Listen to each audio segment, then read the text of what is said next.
Welcome back. So, well, from diamonds to shoes, we get to see that lots of the times people just by looking at the shoes could actually tell so much about the personality of the person, as well with different styles of shoes and the different varieties that we have, and as well as if somebody is wearing patent leather shoes or somebody is wearing very plain looking shoes, you could really tell a lot. And then you get to see, especially nowadays, that some of the ladies especially are wearing skyscraper style heels, and we get to see as to how their personalities are as well. So we get to see so many of the things just by observing people around us. But well, currently, as we know that we would be observing a 3-day weekend for this particular week, and as earlier on we were talking about diamonds, and there is a particular diamond ring which is very, very popular, which is very much given out of love.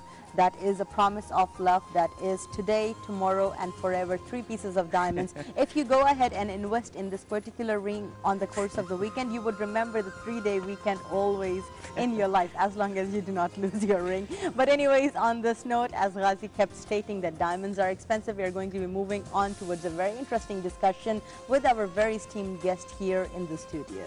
Yeah, actually, and we will be talking today about issuing the royal decree of changing the weekend from Thursday and Friday to Friday and Saturday, as well as the expectation of the large increase in reaction with the international and regional economy and financial organizations, in addition to the eco and investing outcomes from such changes that will enhance the financial and commercial transactions with the other countries. Also, the kingdom has a large economy, as we know, political and Islamic weight that imposes its economy position in the global arena. Therefore, the kingdom's leader is eager to take any necessary step to achieve prosperity and concerns of his citizens, as well as to accomplish the interests of the economy, financial and invest sector in the kingdom. This was the main topic actually, and the hot topic for these days, since it's been declared. And joining us today to talk about the impact actually and the effect of this decision on the economy side and the financial areas in Saudi Arabia here. Join us today is Mr. Talat House, Secretary General of Information and Banking Awareness in Saudi Banks. Good morning, Mr. Well, thank you, Ghazi, for having me. Thank you, Simon. I just want to look at my shoes, make sure how that to I'm choose wearing the right shoes. Yeah, the proper shoes. Yeah, it's an interesting subject. It's an art anyway. Yeah, indeed. Yeah. And talking about the changes actually from Thursday, Friday to Friday and Saturday, how would this affect us, and how we can? Is it better to cope up with the rest of the world? Well, as you rightly saw, mentioned in the beginning, that the Kingdom of Saudi Arabia is an important part of the world. The kingdom is, part of many, world organizational structure, if you will. If you look at the WTO, we are very active member of the WTO. We are active member of the G20, the only Arab country, in fact, and that's a reward to us. We have Islamic countries, but we are the only Arab country member of the G20, or because so on and so forth. So we are a very important country to the rest of the world, whether being, as you rightly so mentioned, on the economic side, or the investment side, or even the banking side. So making, narrowing the gap, if you will, of the number of days, working number of days in Saudi versus the number of working days in the world. We used to, in the past, the old system used to use about 104 days, 104 days, having the weekend, the Thursday and Friday. And that's almost 40% of the total working days of the week. Of course, across the board for the whole year. So for losing 40% and 104 days, you will not able to be connected with the rest of the world in such an important economy as the Saudi economy. It's an issue, in fact. So now by the royal decree, we have cut that 40% to 20%, and from the, as I mentioned, 104 days to 52 days. Now, one would argue, Talat, we have very advanced technology, communication technology tools, internet, for example, emails, and we can, connect with the rest of the world. Indeed, but again, you have to be person to person. You have to see someone there abroad, or vice versa, to book some sort of a business, to talk about the business, brainstorm the business, whatever. So the personal touch is always there, regardless of the very advanced technology communication tools that we have. In short, I believe it's a very smart decision of, as usual, from the custodian of the two holy mosques. And this is, in a way, it's part of many decisions that have been taken place in the past since the custodian of the two holy mosques became the king of Saudi Arabia, starting from 2005 onward. Indeed. And now, Mr. Thalis, we constantly get to hear people's responses. Well, currently, I believe that people are just overjoyed with the possible prospects that it looks like for a 3-day weekend for most of us, actually. And we get to see that people are really very busy rejoicing it. But talking about its impact on the economy as well, let's talk about the small-scale businesses as well. Do you think that they are likely to be benefiting from the not the 3-day weekend, but from the big shift in the week? Well, I wish we had the national day too, so we would have more weekend. 5 days or 4 5 days. days or 4 days. Yeah. Anyway, definitely, all the sector will be benefiting, starting from the government for sure, because you're losing a very important day, which is Thursday. So Thursday now is a working day for both of us, for the world and for us, and also for the GCC countries, because most of the GCC countries, by the way, they have All of them. yeah, the weekend, all of them, they have the Friday and Saturday. So now you are connected also with the GCC country and the rest of the world. So having a valuable day, 24 hours day, and Thursday, coming back on board, I think that will benefit everyone, because on the public sector, they can communicate now person to person or through any other terms or venues with the public sector. On the other hand, also the private sector will benefit, in fact, probably more than the public sector, because the private sector almost working day and night on their business, regardless of the time and the place, whatever. So for them now, as I just mentioned, we could now easily have delegation from the rest of the world. They come to Saudi on Thursday and they can have meeting with their counterpart, if you will, and vice versa. Some people can travel now easily abroad and have a meeting on Thursday with the rest of the world. And don't forget, having the Thursday working day, it's interesting even in the social aspect, because when you have Thursday off, I cannot dare to go to my family and say, I'm traveling. Where are you traveling? It's a weekend. Stay with us. But now, since it's a working day, I can easily and freely travel and book my business and do my work. So even there is a social impact on both sides, the western part of the world and also on the local side in Saudi Arabia. Yeah, Mr. Talat, as I know some people work in Saudi Military Agency, they were always complaining of working Thursday and Friday, which their section, which is the Saudi investments, actually the outside, the governmental investments, and they were working on Thursday and Friday in order to cope up with the rest. Now they are happy to have the Saturday with the rest of the world as their weekend. But talking about the benefits that we're getting, there should be some short-term benefits and long-term benefits. Yes. What would be the immediate benefits that we're getting, and what are the benefits in the long term? Well, the short-term benefit is, for the couple of weeks, couple of months, whatever, to come that Thursday is a working day now, so you can book business, and that's a build-up process. You cannot have it overnight.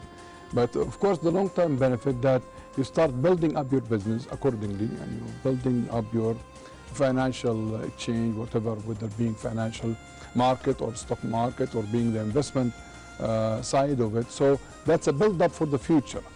And I'm sure it will reflect positively. I don't have numbers now, we would question the numbers. It's difficult now to question the numbers. But again, that's a one-day addition, working day, Thursday. So let's assume the total business on a daily basis in Kingdom, number of billions in terms of dollars or riyals. Now that will be an added value to the economy that Thursday. If we say 10 billion every day, you're going to have an additional. It used to be 40 billions a week. For example. Now it would be 50. It would be 50 billion. So that's a 10 billion, 10 trillion, whatever. It's going to be an added value to the overall economy as far as the, the Thursday working day. Now, on the other hand, you will be saving costs. Why? Because let's take the banking sector, for example. Because of the Thursday and Friday, we have to restructure our workforce for certain departments, not all the bank, by the way, but for certain departments, i.e. the treasury.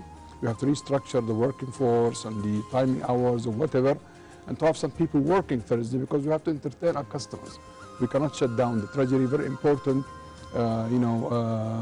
units of the bank. Also, any the department that are internationally related to the rest of the world, you know, like LC department, what have you. So this department now, no longer we need to restructure and probably pay overtime sometimes or upset people in their weekend, whatever. So Thursday is a working day for all of us. So that's again a logistic issue that really would ease on the bank and the related sectors, as you mentioned, the media. And that's a cost saving for sure for such organization that must work anyway, regardless it's going to be a working day or not a working day. The branches too. On Thursday we used to open a number of branches. I believe more than 60 branches. Half-day work, maybe. Yeah, again, that's a cost plus, because the people coming on vacation have to pay overtime, you have to structure the branches, you know, etc. Now you don't have to do it. Now it's a working day. A full 1,711 branches will be open to the public. And that also will ease the banking transactions for public, because now instead of 60, 70, whatever, now 1,711 branches are open. Indeed, and especially as we are constantly looking at new reforms and new ideas which are coming onto the surface when it comes to unifying the GCC countries all the more as well. Yes. And when we talked about especially the unified currency that we have had the discussion Indeed. with you as well, Indeed. and with the central bank to be situated in Riyadh City. So this puts us all the more in sync with the other GCC countries, so makes all the more reason of how it is that we would be able to have the central bank for the GCC countries. But talking about this particular shift in the weekend, do you think that it would take time for people to be able to get used to it, especially for businesses? Let's say the bigger organizations would be able to sort themselves out very quick, but the other business persons who are perhaps running family businesses and different enterprises, do you think that it would take quite a few months for them to maybe even get used to the new weekend routine? Well, definitely, Saima, any change. I mean, I'm sitting, I like to sit in certain position. If you tell me to move to another position, probably I have to do it, and I will do it, but I need some time to adapt and forget the old position. So definitely there is some sort of a grace period that we're looking for anyone to adopt. The government needs to adapt to the new system, because I'm used for, I don't remember now, for a couple of years, Thursday and Friday is a holiday.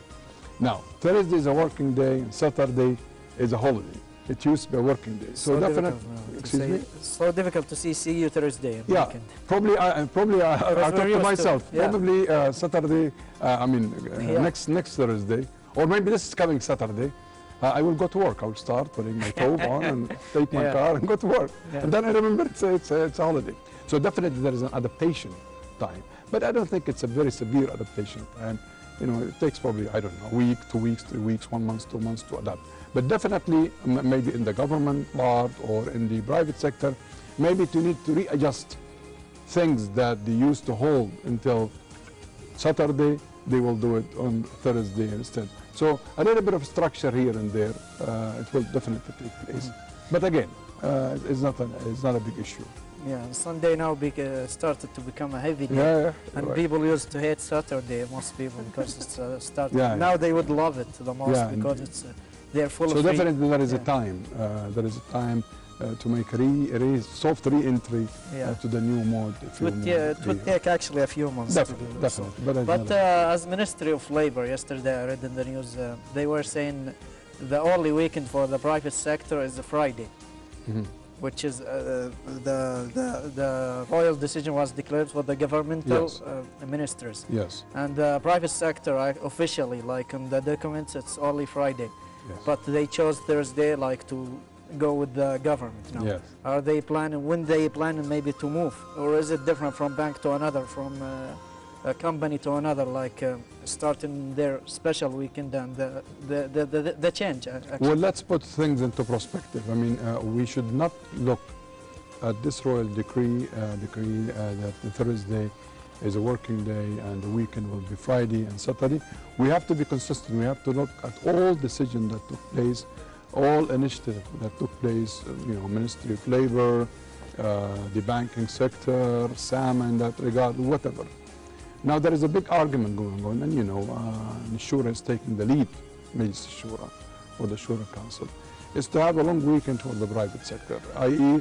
to be, again, could be Thursday, Friday, could be whatever, to adjust for the private sector. Let's assume it's a Friday and Saturday. Now they have a reason behind it. The reason behind it is to increase Saudization. Because when you have a long weekend for Saudi, it's more interesting than if you have a short weekend, you know, half a day, working day, and then you have a full day, which is Friday. Now, we will receive an approval to it. I don't know, but I think it's a smart move because simply when you have a long weekend, and that's normal, by the way, when you have a full weekend like in the West, you could be more productive. But if you just work and work and work and work, your mind is not really updated, your mind is not rested. So your productivity level will go down. So there is an economic impact and there is a social impact for somebody who's married and got family and connection and whatever. So there is a family obligation. So I believe this is what I'm saying. We have to connect the royal decree and the new holiday system with all of the efforts to increase Saudization. Minimum wage is an important issue, 3,000 riyal. The weekend of the private sector could be 2 days instead 1 day. Now the new timing of the holiday, Friday and Saturday instead of Thursday, and so on and so forth, Hafiz, Nintaqat, whatever, we have to really connect it in a kind of systematic approach to succeed and get to the goal that we're getting there. Can I answer you, Simon? I think you mentioned a very important aspect and issue, which is what is this for us, you know, the GCC countries. We are a very active member of the GCC countries. And we all remember the custodian hope or request that we move from, you know, cooperative sort into unified economy and policies and procedure, especially on the private sector and the financial market. So that's, I think, a step forward and will make it easy for us when we have a consistent, if you will, holiday, a weekend holiday, especially for the 6 GCC countries. So definitely that would encourage, would boost and would push things forward towards, you know, the unification, inshallah. Yeah, and as this new decision came, within these 2 weeks, there should be some conflicts, maybe some people, even the companies, and because it's a new thing for them, in order to get used to it. Maybe there would be some conflict between the private sector and the public sector, between the private sector themselves, between the public sectors with each other maybe. What are the most conflicts that might happen this week and the next week until everyone are in the same direction? I read some article here and there, and I thought it is a bit of a little bit of exaggeration, in fact, of the, let's say, a negative impact. If there are a negative impact. I think we require a little bit of logistic. We require to force ourselves gradually to accommodate ourselves. A change is a change, I understand, and there is some sort of difficulties to cope with any kind of change. As I mentioned, if I just change my seating habit, if you will, or the way that I go to work or whatever. But I don't think it's a big issue. It requires some time, but I think over time, and as you mentioned, a couple of weeks here and there, we will get used to the new system. We'll be in the same Yeah, I think we're good. You know, remember, in the past, we only used to have Friday, I believe. Yeah, Friday. Yeah, and then we had Thursday, so we adapted it. We love it now. 30 years ago, it was only Friday. Yeah, and then we love it. We used to it. Yeah. Now people would say, well, I'm used to Thursday, you know, I like Thursday. You would like also Saturday. Give us your time, some time to yourself to adapt to it.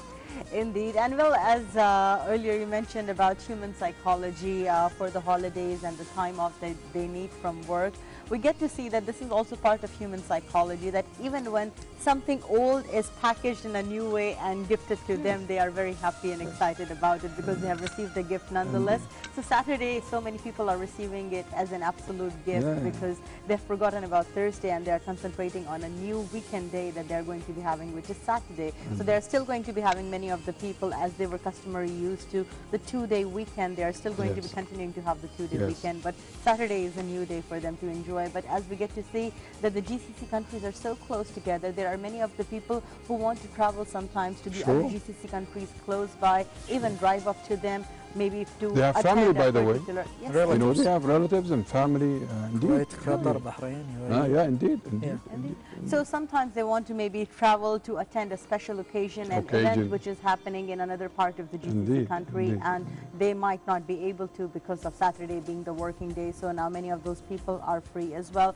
But Mr. Salat Hafiz, I mean, other than the logistics and the economic impact for yourself personally, how did you receive it? Because the speculations have been going on for so long, if we are going to have the shift or not. Majlis al-Shura is studying the proposals and many of those things. And finally, when the royal decree came, I mean, how did you receive it? To be honest with you, I love Thursday. For some reason, I'm used to it. I don't know. I like Thursday, as I like the rest of the days, of course.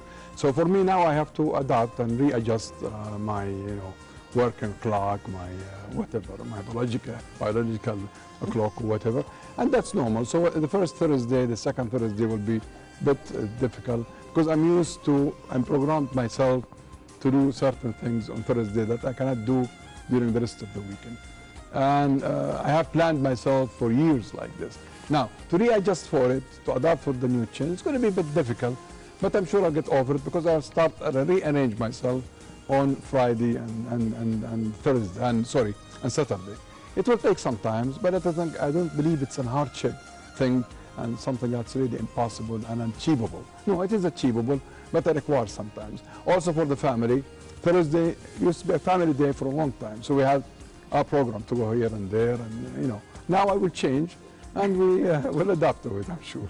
Yeah, and Mr. Talat Hafid, we'll go on a short report, and you will be staying with us here in the studio because we'll be talking more about economy news, and we'll see the economic updates and economical news, and we'll be back to you. Stay with us.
everyone. You're still tuned to the Saudi Morning Show, and in today's edition of the program, where we are taking a look at so many of the updates, we were just taking a look currently at the economic updates and some of the news updates which have been really being highlighted in the news as well. So, well, as part of the economic news here in the program, we still have Mr. Talat Zaki Hafiz is joining us here in the studio. So we are going to just have some remarks from him about some of our top news updates in the economic segment. So, Mr. Talat, as we get to see that the weekend shift has already happened, and it's a big reality for many of the people, and still there are some people who need to have the reality check. Perhaps they would be having it by next Saturday. But the other updates, as we're going to be talking more upon those lines, and we just saw some of the details for these economic news updates. Tell us a little bit as to how it is that you personally see many of the developments which are happening here in the Kingdom of Saudi Arabia, especially currently as we get to see the holy city of Makkah al-Mukarramah has been so very much in the news because of all the construction projects to increase the capacity of the mosque in Makkah al-Mukarramah, and constantly the locals and the residents are being advised not to be going in order to lead to overcrowding of the area in Makkah al-Mukarramah, which is really heavily loaded with construction currently. And at the same time, we get to see that the Prince Khalid Al Faisal has launched a new exhibition, and as well as marking new projects between Makkah al-Mukarramah and Jeddah city as well. How it is that you see all these developments, especially which are happening in the western region? I would say wow. Seriously, wow, because if you look over the years, you know, the number of projects that we have, the kingdom has executed, it's just impossible to believe to a normal, rational person. I'll give you an example. I had a talk with His Excellency Dr. Al-Rabi'a, Abdullah Al-Rabi'a, who is the Minister of Health. And he was telling me, Talat, to build up and operate a hospital of any kind, a good sized hospital, it takes in the West 5 to 6 years, even to 7 years. In the couple of years back, last year in fact or so, we were able to build 74 hospitals. 74 hospitals, and more than you know, the small clinic here and there, more than 1,000. So I think 70. Now one would argue 74 could be on the account of the quality. No, I'm talking 174 hospital with a quality aspect injected in there. If you look now also to the financial sector, the improvement over the years. Take the banking, for example, which I know better. Over 2 decades, very simple term, when you want to cash a check from the same bank, a branch in the same bank, you have to physically go to the branch in that bank. Yeah. Or fax going here, fax going there, the signature is not. Now your bank, you have a bank in your mobile, in your smartphone. The ATM can do all the banking transaction for you. So definitely the health, the education. If you take universities, for example. Just a few years back, we had like 7, 8 universities. Today we have 34 universities, including public and private you know, universities. When we talk about Mecca, and specifically about Prince Khalid Al Faisal, my best regard to this prince and this gentleman. He, you know, I had the honor of talking to him and listening to what he's saying. Definitely you can feel a visionary man. He wants to be number 1. He doesn't like number 2, by the way. Because all what we have seen so far in the district of Makkah al-Mukarramah, it's really will place that Mantiqat Makkah al-Mukarramah as a whole, quote unquote, a number 1 in the number of projects executed. And you have mentioned rightly so the 2 holy mosques, the Mecca, al-Haram al-Makki, and also in Medina. Look to the amount of money, I won't say the government is spending, but is investing in enlarging, if you will, and increasing the capacity. Imagine a number of millions they pray at the same time, at the same minute. That's impossible. That's next to the impossible, in fact.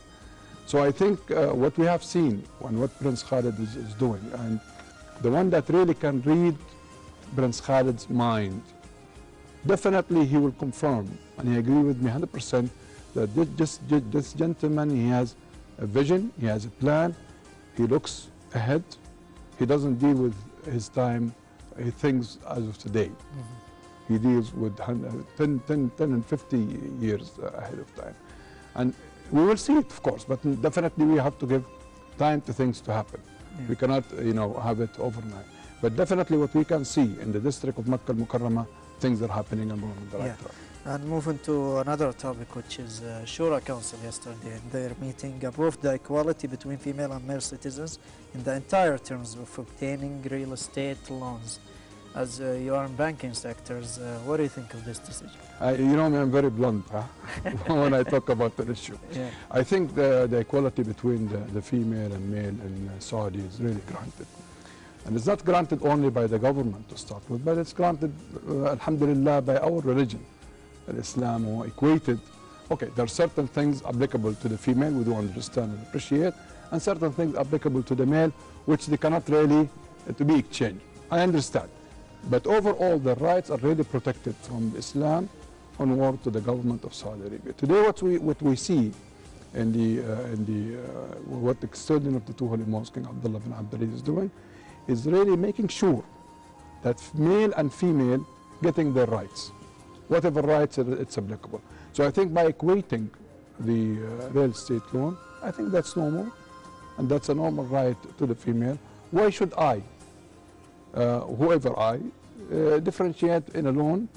It's a public loan between a male and a female.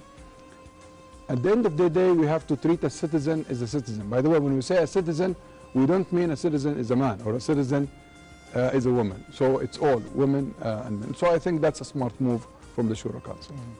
Indeed, and with this, as we were just talking But we're jealous, by the way. We get to see, as Ghazi keeps saying too, that the custodian of the two holy mosques, and especially the year 2013 has truly been a year for the Saudi women to shine. But I think it's important, Simon, because I'm also, working with the media. I'm a media person. We don't like the media to over-exaggerate, the picture or the message. The media, when we talk about women, like in Saudi, appearing them that they were in the old age, dark ages, and now they're wow. No. But it's a gradual things. We cannot, of course, give whatever the Western gives to the male or to the female in that regard, because we have our core value. Simply, we have our core value, our religion, our culture, and so on and so forth, and that's normal everywhere. Indeed, but in the beginning, what we saw possible for only a limited number of females or very, very privileged females is a dream which is possible and achievable for many, many of the other females as well, who are perhaps not from a certain class of the society. So I think that 2013, this particular year, has broken lots of barriers for Saudi females and has broken the ultimate glass ceiling that exists in all different parts of the world, somewhere for females. And we have names we are proud of.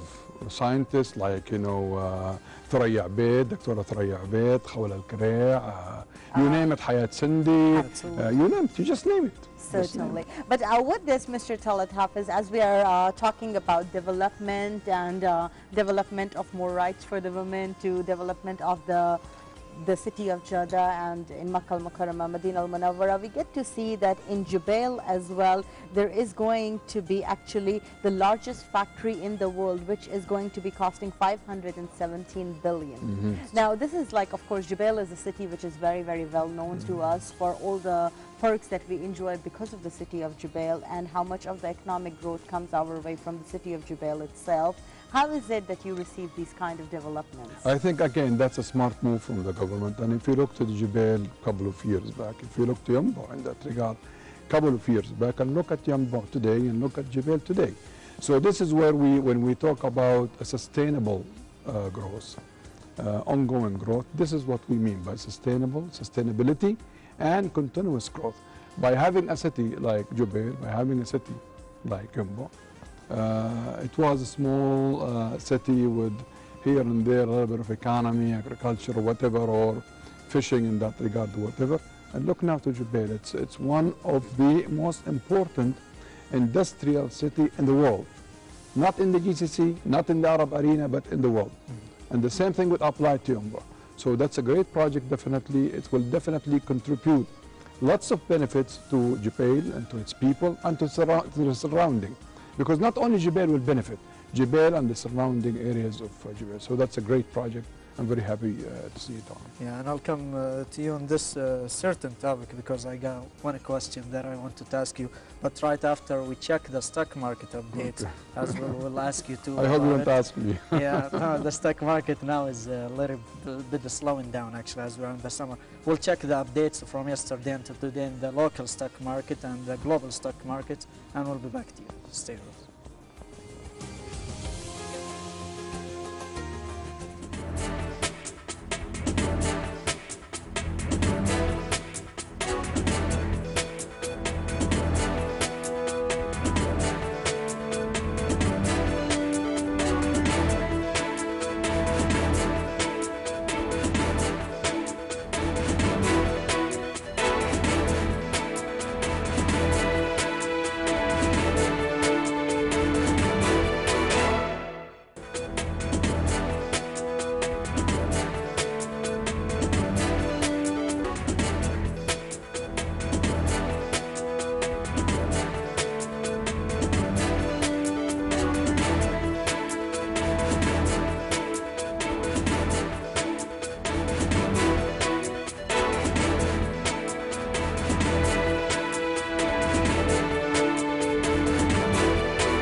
Welcome back, everyone. So, those were some of the updates from the stock market. And as we are still joined with Mr. Khaled Zaki Hafiz, we are going to be resuming our very brief discussion with him as we are just about to be concluding the program for the day as well. But Ghazi, I would move on towards you because you still have a question. I was going to ask about this. I'm more attentive now. Yeah, petrochemical factory, which is built by some major companies here in Saudi Arabia and Western companies as well.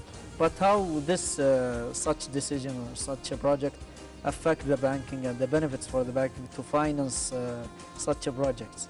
Well, it's always the banking are member of that structure, if you will, in the financing market. But you're talking about 700 million or so. So the bank usually investors, they don't put all their money at once, but they have certain share in that, and they call for the banks to finance a certain share. So definitely in each of the major transactions, I mean, if you look to the trillion plus today, financing, extended by Saudi bank to the private sector, mostly or some of it, in fact, it goes to major projects, such the project that we're talking about in Jubail and others. So by default, and it's normal that the Saudi banks would get into such deal and finance the infrastructure, if you will, of the deal and so on. So there is a long-term financing for the structure itself and the initiation, if you will, of the project, and there is what we call a working capital facility for the project. Now let me conclude with this question before we move on to our next segment about the stock market. How do you see it nowadays before the long weekend? Again, as I just mentioned, Steady? Yeah, I think it's okay. Summer usually gets slow because people are traveling, but I think it's performing very well. Yeah, and we'd like to thank you, Mr. Talat Hafid, for your time and joining us here today in Saudi. And Talat will come tomorrow? No. Tomorrow is you should keep a place for me. Tomorrow our last episode for this season. Well, good luck, good luck. Thanks Indeed, and we hope that you would stop missing Thursdays because it's going to be only a dream now. Yeah, true. Well, thank you for having me anyway, and good luck. I wish you a very happy long weekend. Hopefully, if you have the long weekend, that is. But we get to see that many of the people are still in high spirits. We want you to all plan your weekend ahead, and at the same time, well, we are going to be quickly moving on towards a special report in the program, and then Ghazi and myself would return to conclude today's edition of the program. And make sure that you do not forget to get tuned with KSA2 tomorrow, as tomorrow is our season's finale before the month of Ramadan. Don't go away.